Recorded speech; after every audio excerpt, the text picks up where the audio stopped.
सुलेमान शहबाज को तुर्की के सरकारी दौरे में क्यों शामिल किया गया? रियासत पाकिस्तान का मजाक उड़ाया गया। शहबाज शरीफ ने मायूस किया। अंसार अब्बासी अपने कॉलम शहबाज ने मायूस किया इसमें लिखते हैं कि उन्हें ये समझ नहीं आई कि वज़ीर आज़म शहबाज शरीफ ने अपने छोटे बेटे सुलेमान शहबाज को तुर्की के सरकारी दौरे में लंदन से बुलाकर पाकिस्तानी वफ्द में क्यों शामिल किया। न सिर्फ वफ्द में शामिल किया बल्कि तुर्की के सदर की तरफ से पाकिस्तानी वफ्द को दिए गए अशाइये में मरकजी टेबल में अपने और तुर्क सदर के साथ बिठाया।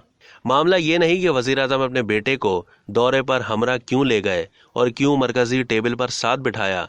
एतराज़ इस बात पर है कि सुलेमान शहबाज पाकिस्तानी अदालतों की तरफ से मफरूर करार दिए जा चुके हैं। वो अरबों रुपए की मुबैना मनी लॉन्ड्रिंग के केस में यहाँ मतलूब हैं। एक मफरूर जो कि रियासत को मतलूब है, जो अगर पाकिस्तान की सरजमीन में दाखिल होता है तो कानून के मुताबिक गिरफ्तार किया जाएगा। उसे बैरून मुल्क के सरकारी दौरे पर वज़ीर आज़म ने अपने वफ्द में शामिल कर लिया और इतनी अहमियत भी दी कि तुर्क सदर के साथ बिठा दिया। अगर शहबाज शरीफ को अपने बेटे से या उनके बेटे को अपने बाप से मिलने की ख्वाहिश थी तो तुर्की जाकर अपने वालिद से होटल में मिल लेते, किसी को एतराज़ नहीं होता।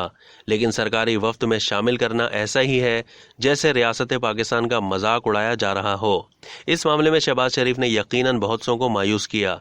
किसी भी समझदार फर्द से ऐसे अमल की तवक्को नहीं की जा सकती। वैसे बहैसियत वज़ीर आज़म शहबाज शरीफ की तो ये जिम्मेदारी बनती है कि कानून और अदालत से भागे हुए हर शख्स को अदालत के सामने पेश करने के लिए इक़दामात उठाएं। कुजा ये कि किसी मफरूर को सरकारी वफ्द में शामिल करके अपने ही मुल्क का मजाक उड़वाएं। अंसार अब्बासी लिखते हैं कि अभी गुज़िश्ता रोज़ ही एक केस में FIA ने अदालत से इजाज़त तलब की कि उसे वज़ीर आज़म और वज़ीर आला पंजाब को गिरफ्तार करने की इजाज़त दी जाए ताकि दोनों मुलजिमों से तफ्तीश की जा सके। अगरचे अदालत ने उन दोनों को गिरफ्तार करने की FIA को इजाज़त नहीं दी, लेकिन हर 10-15 दिन के बाद वज़ीर आज़म और वज़ीर आला पंजाब को किसी न किसी अदालत में मुलजिम के तौर पर पेश होना पड़ता है, जो एक अजीब सी सूरत हाल है। यकीनन माजी में सियासतदानों के खिलाफ खुसूसन नैब ने झूठे सच्चे केस बनाए और इसका शिकार शरीफ फैमिली के मेंबरान भी रहे। लेकिन अब जबकि शहबाज शरीफ वज़ीर आज़म बन गए हैं तो शरीफ फैमिली या हुकूमती इत्तेहाद में शामिल दूसरे रहनुमाओं के खिलाफ करप्शन केसों को ख़त्म करने के लिए कोई ऐसा तरीका ना अपनाया जाए जिससे ये महसूस हो कि हुकूमत के प्रेशर पर ऐसा किया जा रहा है।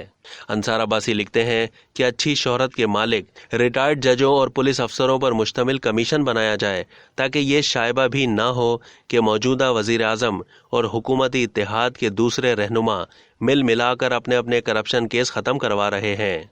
अब तक के लिए इतना ही। मज़ीद मालूमात के लिए डेली जंग के यूट्यूब चैनल को सब्सक्राइब करना ना भूलिए और फेसबुक के पेज को भी लाइक करना ना भूलिए।